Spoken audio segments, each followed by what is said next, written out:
7 јануари 1945 година. Божик, најголемиот христијански празник. Македонскиот народ беше опиен од токушто извојуваната слобода во Втората светска војна.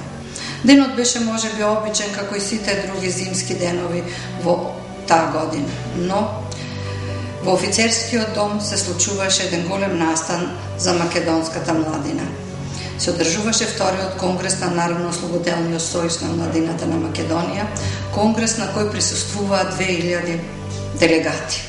Делегати од Македонија, од трите делови на Македонија, од Пиринска, Егејска, Вардарска Македонија, младината од сите југословенски федерални единици, младината на антифашистичките земји на Советскиот сојуз и на другите источни земји. Сите громогласно внатре во просториите на офицерскиот дом извикува на Берлин, на Берлин. Конечно се гледаше крај на Втората светска војна, во која антихитлеровската коалиција ги собираше ловориките на својата победа.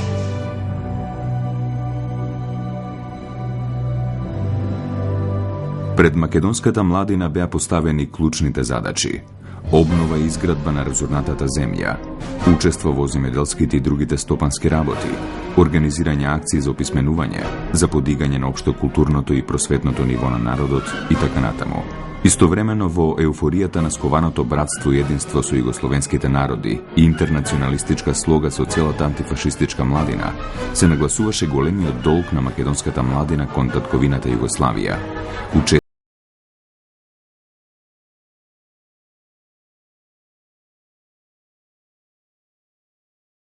Покрај другото, вториот младински конгрес беше одржан и за тоа да се убеди и да се организира македонската младина за масовно учество на Сремскиот фронт, односно за конечното ослободење на Југославија. Од друга страна, од телеграмата на Тито се спомнат исто така се апелира до младината на Македонија да зема учество на конечното ослободење на Југославија за првиот на Сремскиот фронт. Од друга страна, дискусиите од самиот конгрес на младината и искажувањето на големата желба и признание за учеството, што сака да учества младината Македонија за Сремски род. Конгресот го поздрави и врховниот командант на Нофи Пои, Јосип Броз Тито, кој имаше посебен психолошки ефект. Во зовриената атмосфера на југословенското партизанство, смислено се градеше култот кон Тито, а младината извикуваше пароли дека ќе јурише до крај, до Берлин.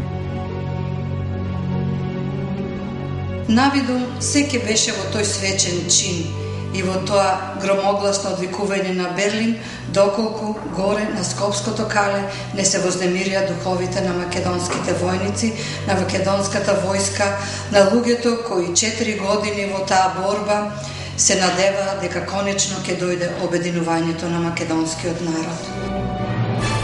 Во касарната на Калето, војниците кои се подготвуваа за артилерци со руски инструктори и оружје, наеднаш се вознемирија. Зошто се извикуваат таквите пароли? Каде ќе бидеме одведени? Во чија битка? Зарем ќе одиме на север, кога нашите браќа на југ и исток, во Грција и Бугарија, во Егејскиот и Пиринскиот дел на Македонија, водат антифашистичка национално-ослободителна борба? Кога е јасно дека само на тој начин македонскиот народ може да се здобие со правото на самоопределување, дека сега е историската шанса за негово обединување. Во касарната на Калето се вршеа кадровски смени. Наместо македонски, во војните единици беа поставувани српски и црногорски началници. Новите началници, очигледно заборавајќи дека се наоѓаат во слободната македонска држава, се фалеа дека повторно ќе се врати кралот. Зарем по толку борби за слобода, пак ли ќе се допушти инвазија на српството?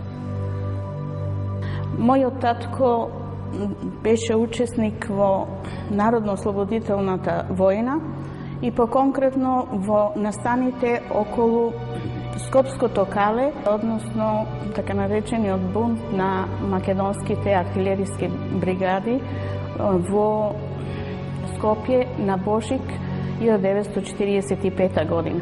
Она што се случи на плоштадот, додека се одржуваше конгресот на НОМС, младинскиот конгрес, и Она што се случуваше во касарните не беше случајно. Револтот против српските експерти и подготвени кадри кои требаше да ги подучуваат нашите борци, меѓутоа, знаете, се случувале некои работи кои во тоа време кое било премногу осетливо, време на мир и војна, бидејќи кај нас завршуваше војната, некаде во Југославија траеше војната, постарата генерација, значи на младите, исчекуваат дека нешто повеќе ќе се реши, бидејќи беше многу актуелно прашањето за обединувањето низ целата НОП, во сите повици, резолуции, манифести. Тоа прашање беше отворено, бидејќи тоа беше составен дел на Македонската национална програма од поделбата од 1912-13 низ сите организации. Во касарната вриеше како во кошница. Македонските војници бараа да се исполни една од основните цели на национално-слободителната антифашистичка борба на македонскиот народ во Втората светска војна, неговото обединување по трагичните делби во Балканските и Првата светска војна. Формирањето на Демократска федерална Македонија во рамките на Федерална демократска Југославија за најголемиот дел од македонските борци и македонскиот народ беше само важна етапа кон целосното решавање на македонското прашање, односно обединета Македонија, самостојно или во рамките на некоја поширока федерација на Балканот. Наспроти ваквите стремежи, големите сили ги прекројуваа балканските граници според своите стратегиски интереси и со пазарење кои не одеа во прилог на самоопределувањето на малите народи. И покрај овој несоборлив историски факт, артилериската бригада од Скопското Кале реши да ја земе судбината во своји раце. Се спротивстави на командата да оди на Срем во завршните борби за ослободување на Југославија и организира бунт кој многу подоцна во македонската историографија доби назив на станите на Скопското Кале. Јас сум стварно борец од Втора светска војна. Јас сум учесник на алтариите на побунта кога беше 45 година во Скопје. Алтариите беше сусидија, парадише од Калето, према железниска станица. И парадирше и манифестирше. Не одме за Сремски фронт, за Солон, значи се парадирше тоа. И јас тука фатих една таква идеја. Јас бех млад човек, тој ги ска. Бех на 22 години човек. И јас бех идеалист. Кога видех тие човеци оти се за Македонија, јас фатих в моите душа да сум јас Македонија за Македонија. Во тој период, во дел од артилериските бригади стационирани на Скопското Кале, се побунија една група која организирано, наоружано, се симна од Калето пред домот пред офицерскиот дом кај што се одржуваше Вториот младински конгрес и бара да влезат во конгресот. Меѓутоа тоа не им беше дозволено. При тоа тие истакнаа паролата не на Срем, туку на Солун. За случувањето на Калето во Скопје, таа вечер ние не спаме. Ко сега знам, не спаме како кажаа дека ќе се случи нешто. Ние седевме, меѓутоа, после, како што имам разберам дека генерал Апостолски отишел некоја стисил ситуацијата. Потполно ми е познат случај и со генерал Апостолски на площада у Скопје бев на таа единица од артилериската бригада. 200-300 души беа. Прво мислам дека беше тоа гестаповска игра, да може да кацат со сојузниците. У Грција имаше 2 дивизии англиски и ние на ни да нападнем. Да го видиме Солун. Тоа беше глупост на квадрат. Према тоа, потполно непријателска линија беше тоа. Разбира се, тие војници беа насаднати, нели? а некој од нив па и не им се одеше да гинат на Сремски фронт. По сугестија на Апостолски, овие отиде у Кале, од Апостолски рече, чекате, какво питање, вика, не може на улица да го расправам. Ај ке му касарните или у Кале, ќе разговараме. И некој расправа дека у Кале, кој како улевале, вие стрелале, нема глупости, нема еден не усепан таму. 4-5 децении по случувањата кои се случија на Божик 1945 година, ние имавме една официјална верзија на толкувањето на настаните, дека бунтот на војниците кој се случил на Божик 45 година бил штетен за македонскиот народ. Војните стратези, бројни историчари, официјални и така натаму, се до 91 година дава едно толкување дека доколку би отишле на Солун, таму ќе не пречекаа сојузничките британски сили и дека тоа ќе беше крај за Македонија, дека ќе ги изгубивме и придобивките кои дотогаш ги стекнавме во текот на народно-ослободителната борба. Во тоа време, кога се уште не беше ослободена Југославија, кога се уште не беше завршена војната во Германија, со Германија, ние ако тргневме на Солун, то значеше дека треба да се судриме со сојузниците, на чијашо страна до тогаш бевме. Тоа е прва работа. Втора работа. Можевме ли ние да се носиме со грчката војска, која што беше добро вооружена, зашто таму веќе бе влезени англичаните, која можеше да брои од 800 до 1.000.000 војници, а ние имаме 100.000 војска, вооружена само со пушки, нешто митралези и 10-20 митралези. Значи, ние ќе направивме тоа ако тргневме на Солун, да влезе англичаните овде, да го вратат кралот Петар во Југославија, зашто ќе ја дестабилизиравме ФНРЈ и да го возобноват кралството на Југославија. Во тој случај ние ќе ја загубиме државата и ќе ја загубиме и нацијата во таков случај, зашто ќе биме колонизирани потпуно. Дека сето она кој се спротивставувало на директивите на Југословенскиот центар, на Политбирото на ЦК-КПУ, сите оние кои ја нарушувале про-југословенската концепција за решавањето на македонското прашање, од тој момент почнува да се прогласува за непријатели на Македонија, за шовинисти, националисти, за некакви бугарски елементи и така натаму. Илија Ѓозеф, началник на известувачката служба на 15-тиот корпус, по 4-5 децении од случувањата ќе изјави.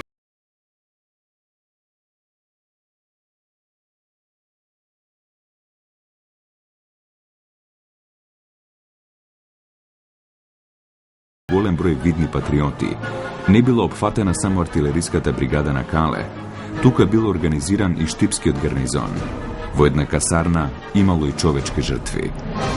Така, негодување кон наредбата да се оди на Срем имало и во други градови среде Македонија.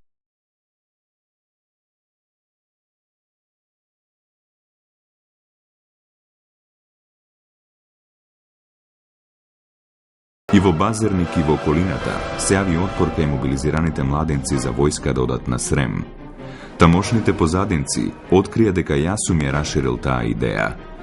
Тоа се случувало при крајот на 1944 година.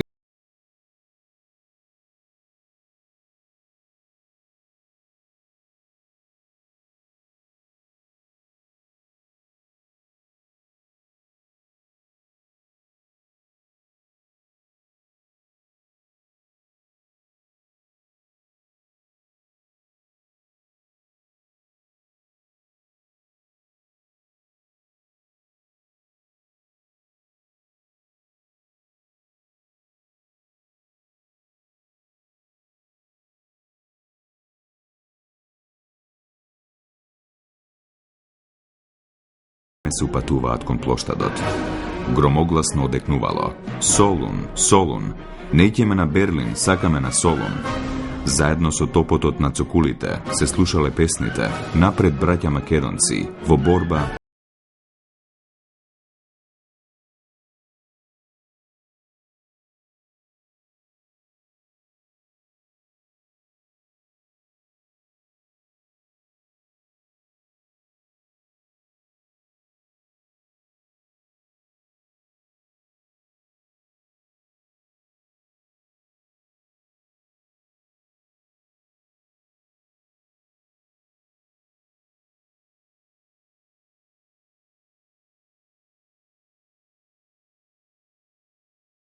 Неспорниот авторитет што го уживал Апостолски сред војниците ја смирил ситуацијата.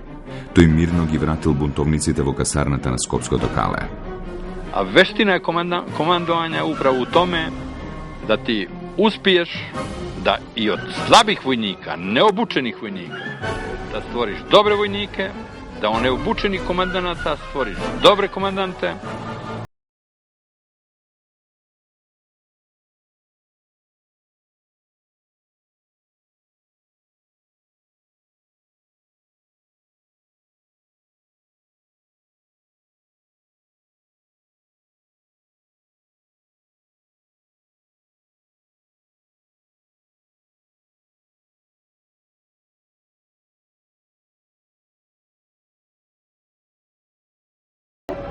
Мирно да ја врати војската во касарната.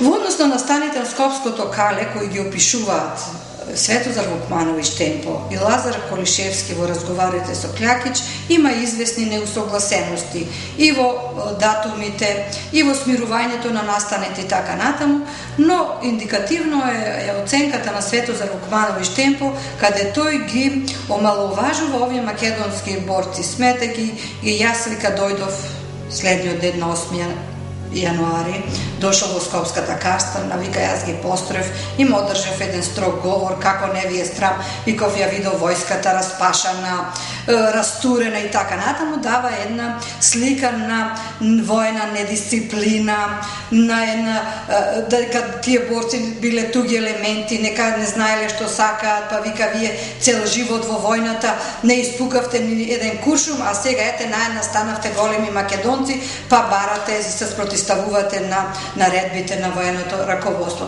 Значи, воопшто неговата слика за сето она кој за македонските војници кои ги затекнал таму е многу негативна, многу лоша.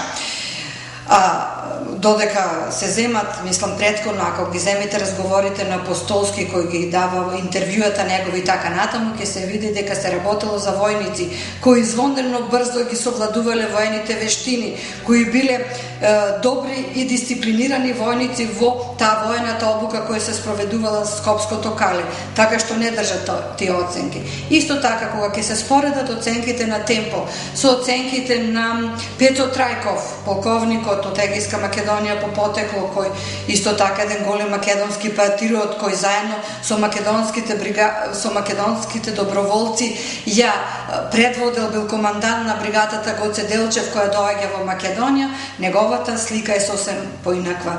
Тој дава слика на македонски патриоти кои со огромна радост дошле во Македонија да помогнат за конечното ослободување на својата татковина. По 4-5 децении, Лазар Колишевски, тогаш прв партиски човек во Македонија, за овие настаник изјави: во завршните борби за ослободување на Македонија, во времето додека ја создававме Македонската република и ги средувавме состојбите во земјата, ни се противставија остатоци од поразените реакционерни сили.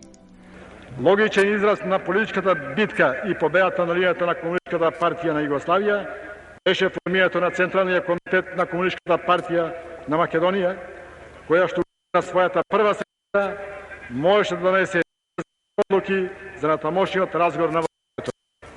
Израз на тоа беше масовното разраснување на востанието, посебно во Дебарца, Тиквешко, Кумановско.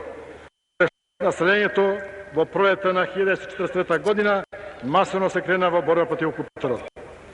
Масовноста на востанието, силните удари што нашите партизански му ги нанесување на окупаторот, се поголемата слободна територија, го постави на дневен ред и создавањето на покрупни војни единици, односно создавање на Народно-ослободителна војска на Македонија. Индикативно е тоа што кога се случуваат овие настани, кога треба да се расчистува со учеството, односно со бунтот на македонските бригади како воен бунт кој морал да биде санкциониран, никаде не можете да го најдете македонското државно раководство на чело со Методија Андонов Ченто.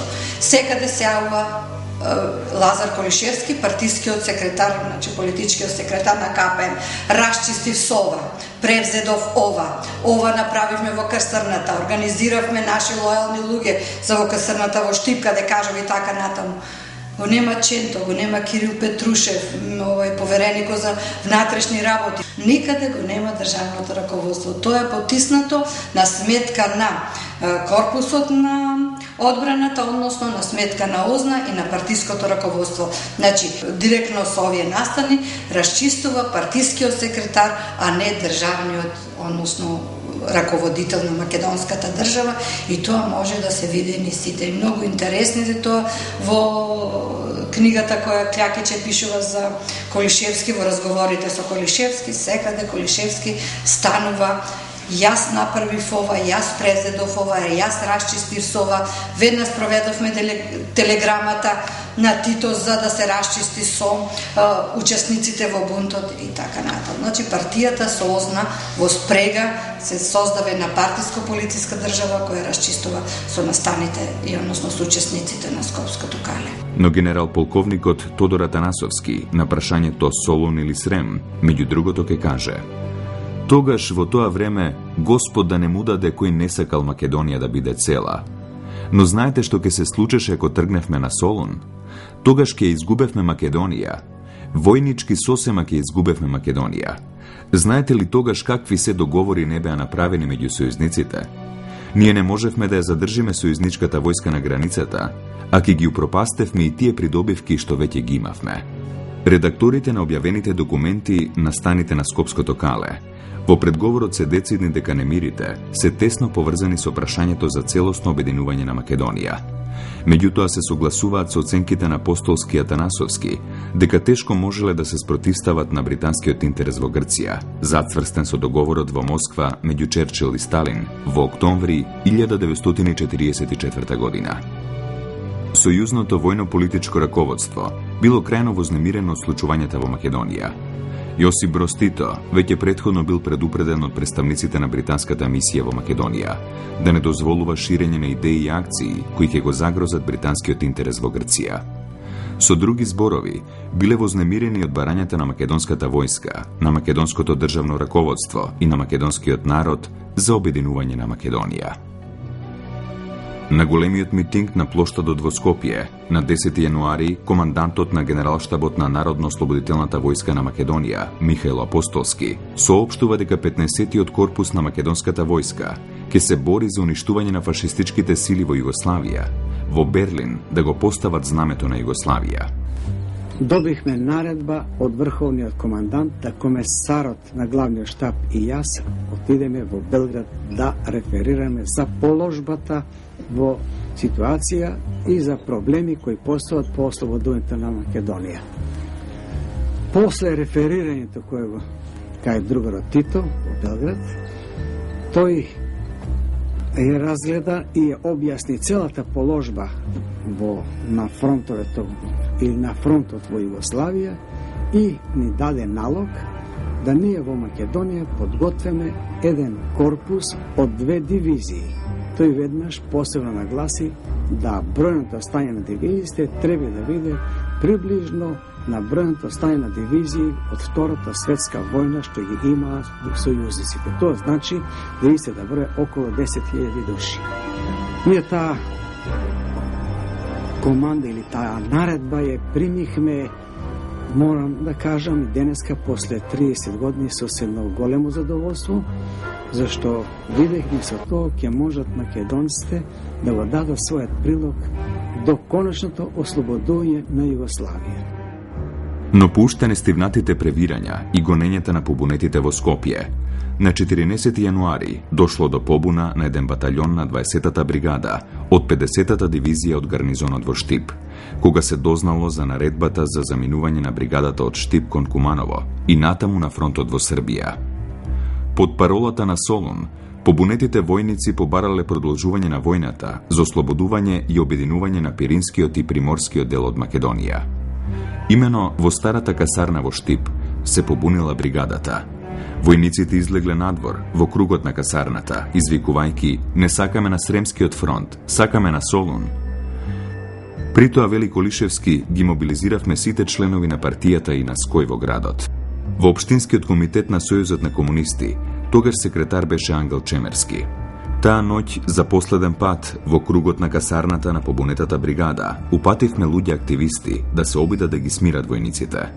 Киро Михајловски Груица, Стојан Бочваров и уште неколку другари од Озна, другарите Мито Мицајков и Васил Златев.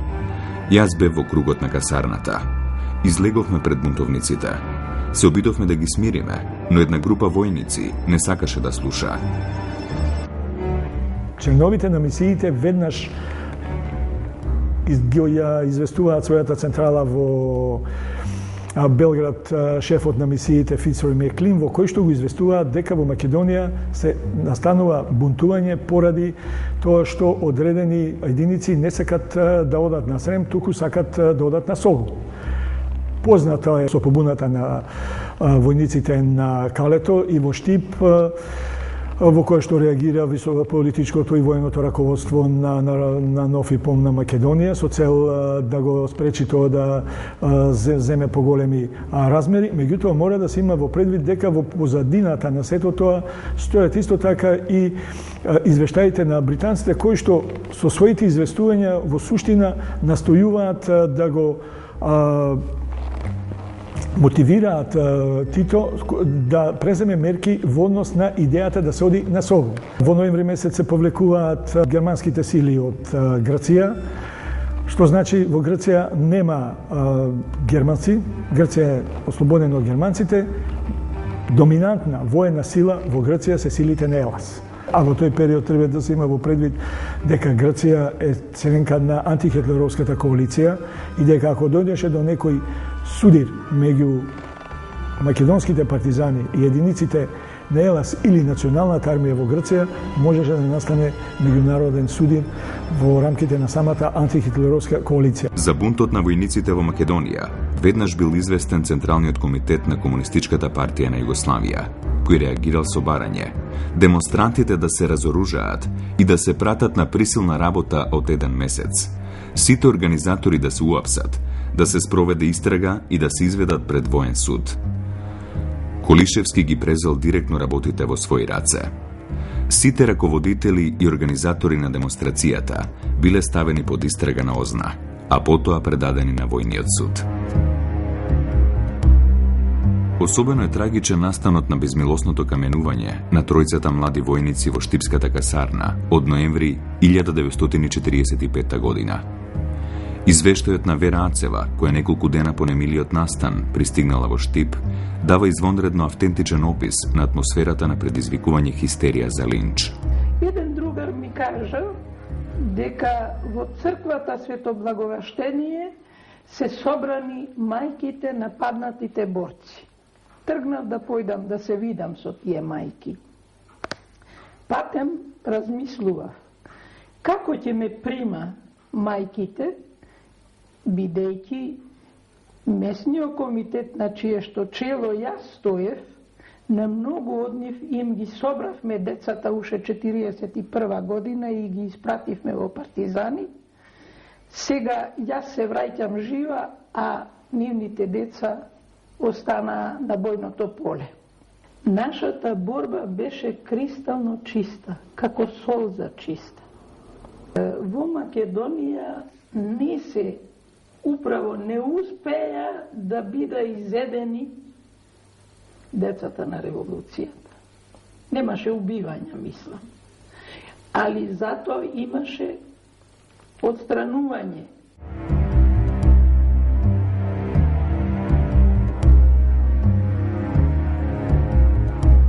Ацева наведува дека на митингот на артилериската бригада во Штип биле убиени тројца војници, прогласени од страна на партијата за реакционерни елементи. Вината на каменуваните била само тоа што тие биле за Солун. Всушност, млади луѓе кои барале обединување на Македонија. Откако политкомот ги посочил кои се тие лица, војската нагрнала и линчувала двајца на лице место, а едниот го извлекла од касарната. Ваквиот јавен линч без судење оставил црна дамка во туку-што ослободената македонска држава.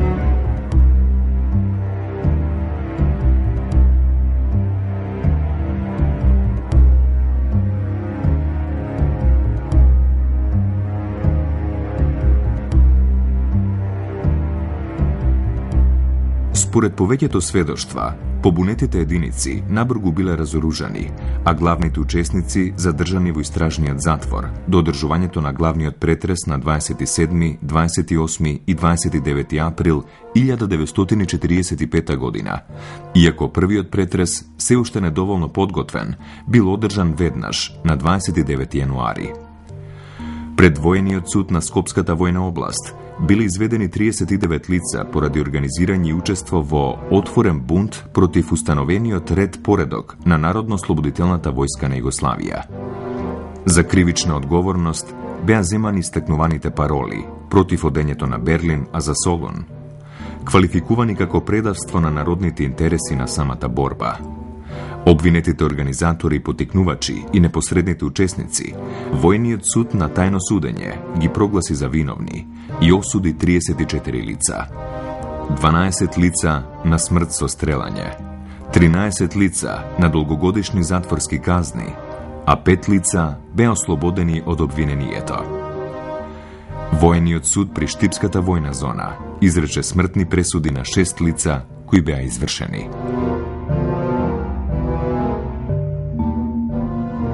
Може би не директна, но индиректна последица на случувањата на Скопското кали на бунтот на македонските артилериски бригади беа ликвидациите во неколку македонски градови кои се случија на 15, 14 и 15 јануари истата 1945 година. Се работи за масовните ликвидирања во Куманово и во Велес. Во Куманово се предпоставува дека биле од 48 некаде до 54, точно не се знае нивниот број, бидејќи гробницата до ден денес не е пронајдена на ликвидираните граѓани од Куманово и Кумановско, додека во Велес биле ликвидирани 53 граѓани без судска пресуда, прогласени како непријатели. И може би овие настани кои се случиле на Скопското кале го предизвикале гневот на ОЗНА и на партиското раководство да превземе еден ваков крвав чин без судски пресуди да бидат ликвидирани овие граѓани. Дел од нив на вистина сноселе вина за соработка со окупаторот. И доколку се суделе, сигурно ќе биле осудени на смрт, бидејќи во тајакви војни времења нема простување за оние кои биле на страната на окупаторот, кои вршиле злодела врз својот народ. Но се работи за голем дел на невини граѓани кои биле ликвидирани на Велес и кои не доживеале правично едно судење. По нивната ликвидација, нивните роднини доаѓаат кај Методија Андоновченто и го прашуваат: вие ни ветивте дека за секи има правна држава, дека ќе има фер судење, а вие ги ликвидиравте нашите блиски. Ченто бил шокиран и изненаден од таковиот злосторнички чин.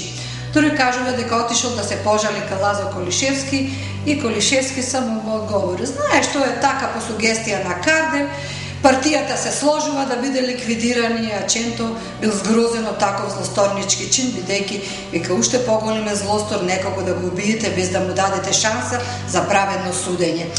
Исто така и Кирил Петрушев, кој бил повереник за внатрешни работи, за овие ликвидации разбрал од роднините на убиените граѓани. Замислете си, 4-5 децении роднините на убиените не смееле да прашат ни каде е гробницата. Дури 94-5 година таму почнува барањето на гробницата во Велес, а гробницата во Куманово се уште не е откриена.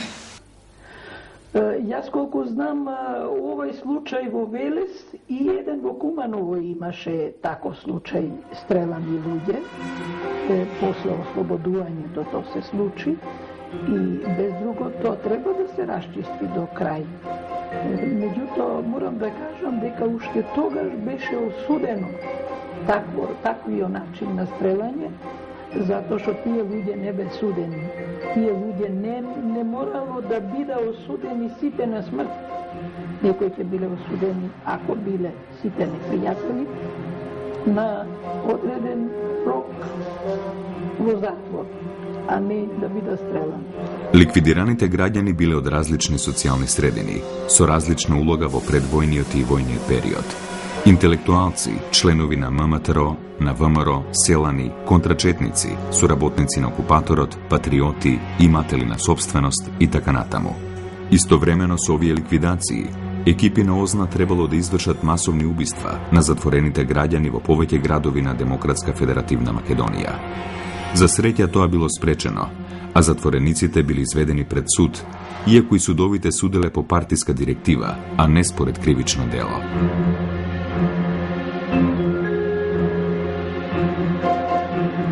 Бројни македонски патриоти завршија низ затворите и логорите на Титова Југославија, прогласени за непријатели на југословенското братство и единство, како сепаратисти, автономисти, ВМРО-вци и така натаму. Од документите објавени за Скопското кале, немало масакар, но не може да се тврди дека немало никој стрелан. Значи, имало ликвидирање, имало убиства кои се случувале подоцна, додека во Штипската касарна осудените на смрт се ликвидирани и 6 од Валандово, граѓани од Валандово се убиени во Штип. По смирувањето на побуната на војниците, за да се намали притисокот со барањата на Солун, македонските единици беа пренасочени кон Срем.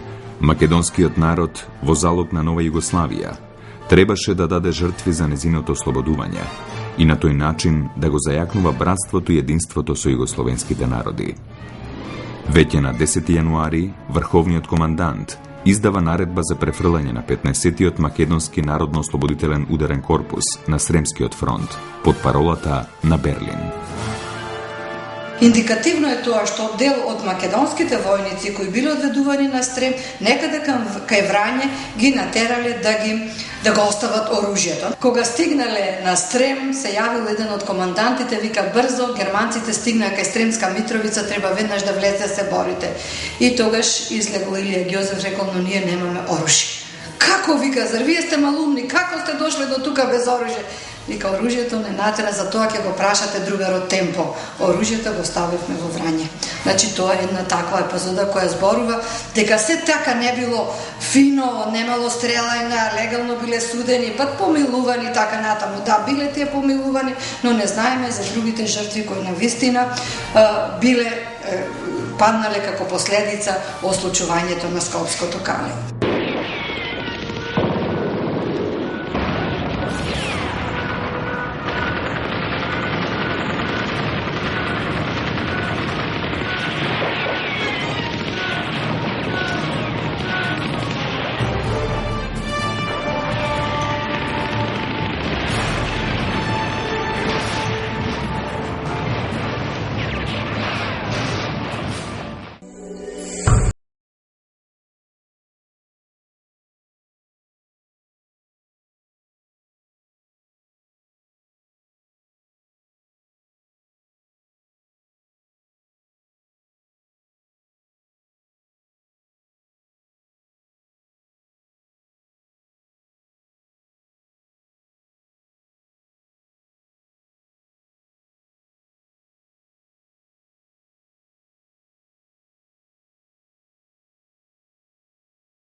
Загубите на 15-тиот Македонско народно-ослободителен корпус на Сремскиот фронт изнесуваат приближно 1674 загинати, 3400 ранети и 378 исчезнати борци и старешини.